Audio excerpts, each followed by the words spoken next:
66 सालापासूनचा आहे मी. पण याला ते- टक्कर नाही ना, गाडले पाहिजे. नुसती टक्कर देऊन उपयोग नाही ना. काय वाटतं राजकारणामध्ये काय होईल?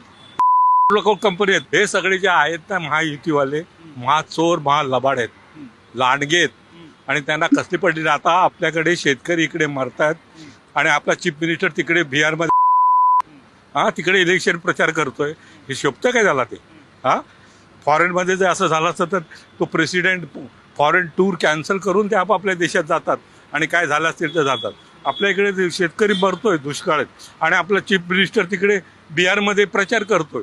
ही कुठली लोकशाही? मग ठाकरे बंधू लढा देतील का चांगला? देणारच, 100% देणार. प्रामाणिकपणे त्यांचे मतदार झाले पाहिजेत. आमची जी चोरी झाली आहे, दरोडा पडलाय, त्याच्यामुळे हे दरोडेखोर दिसत आहेत. ते दिसले पण नसते. पण आता असं म्हणतात की काही ठिकाणी स्वबळावरती लढणार, म्हणजे त्याच्यामध्ये पुणे हे बघा, स्वबळ ते युती ते वेगवेगळं आहे. त्यांचं कुठे एकत्र आहे? तुम्ही म्हणताय ना महायुतीमध्ये कुठे एकत्र आहेत? ठाण्यामध्ये काय आहे त्यांचं? बारामतीला काय आहे त्यांचं? पिंपरी चिंचवडला काय आहे त्यांचं? ते का नाही एकत्र लढत? मग अहो मराठी जोपर्यंत शिवसेना आहे ना, दोन्ही कोणी असू दे, तोपर्यंत तुम्ही मराठी माणसं आहात. तुमचं चॅनेल आहे, लक्षात ठेवा.